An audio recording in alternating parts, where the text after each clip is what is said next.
todo cálculo renal deve ser analisado?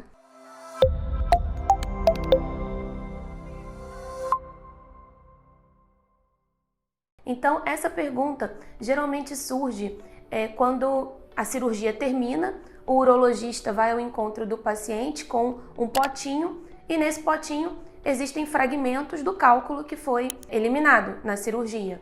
Então, você fica diante daquele material e precisa saber como proceder agora. Uma outra situação seria a pessoa que não foi submetida a uma cirurgia, mas teve uma forte crise renal, acompanhou ao longo dos dias a descida desse cálculo e viu a saída dele, então também possui o cálculo eliminado espontaneamente, não foi através de uma cirurgia. Então, nas duas situações, a pessoa possui o cálculo ou o seu fragmento e necessita saber como proceder. Algumas pessoas guardam isso, mostram para outras pessoas, já que é curioso imaginar que um cálculo tão pequeno causou um transtorno, uma dor tão grande.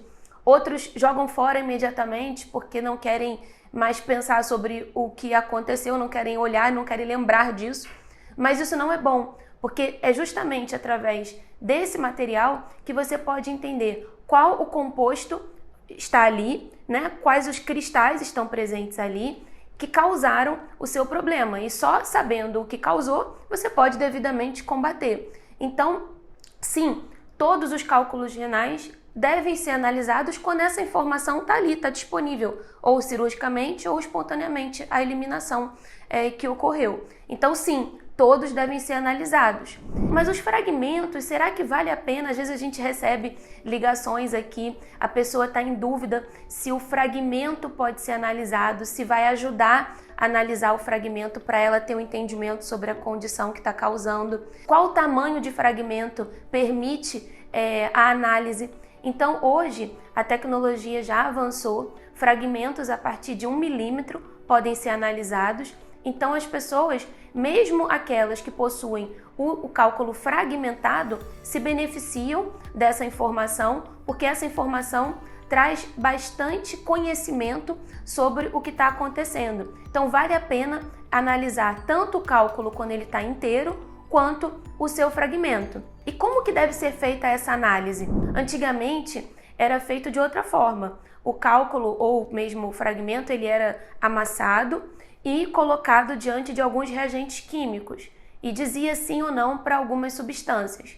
Esse método ele já foi ultrapassado porque ele errava muito, ele errava em torno de 60% a 70% das vezes.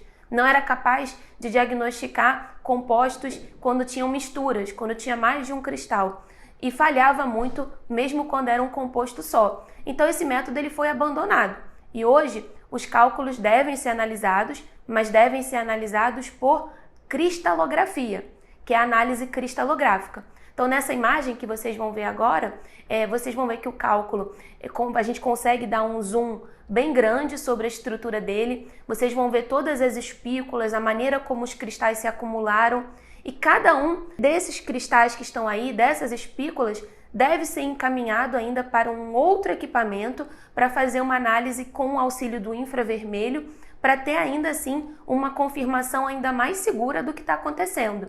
Nessa outra imagem que eu estou mostrando, vocês vão ver que o cálculo já foi até aberto. Então, quando isso é possível, quando a gente tem uma zona possível de fazer essa clivagem, nós conseguimos abrir esse cálculo e desde o núcleo até a superfície, detalhando todos os componentes que se acumularam do início até o momento atual. E novamente usar o infravermelho para confirmar esses achados e dar com um diagnóstico de certeza qual ou quais compostos estão presentes naquele material. Isso é muito importante porque permite uma ação do seu médico e até uma ação individual. Porque uma vez que você descobre que os cálculos, por exemplo, são de oxalato de cálcio, você já vai poder, junto com o seu médico, saber quais alimentos têm muito oxalato, quais alimentos podem ajudar no combate desse tipo de problema, se necessita algum exame para avaliar uma medicação, para ajudar no controle, e assim você não ter formações no futuro de novos cálculos e não ficar repetindo esse problema que é muito doloroso, tira totalmente você da sua rotina, tanto do trabalho quanto pessoal. E um outro detalhe que eu não mencionei anteriormente, mesmo os cálculos que estão guardados, eles não sofrem uma transformação. Então, se a pessoa possui o cálculo e ele está guardado, ainda está em tempo dela fazer a análise. Se você se interessou, se é algo que pode te ajudar, não deixa de entrar no nosso site, que está aqui embaixo, que é o www.eranefrologia.com.br. No nosso site nós temos mais informações sobre a análise cristalográfica, que é o método hoje considerado seguro de análise dos cálculos. Então, acesse o nosso site. Nós também temos um vídeo aqui no YouTube falando sobre os diversos tipos de cálculo renal, que eu acho que complementa bem com esse aqui, para você entender que o universo de possibilidades é amplo e é muito importante que você saiba em qual situação o seu problema se desenvolveu.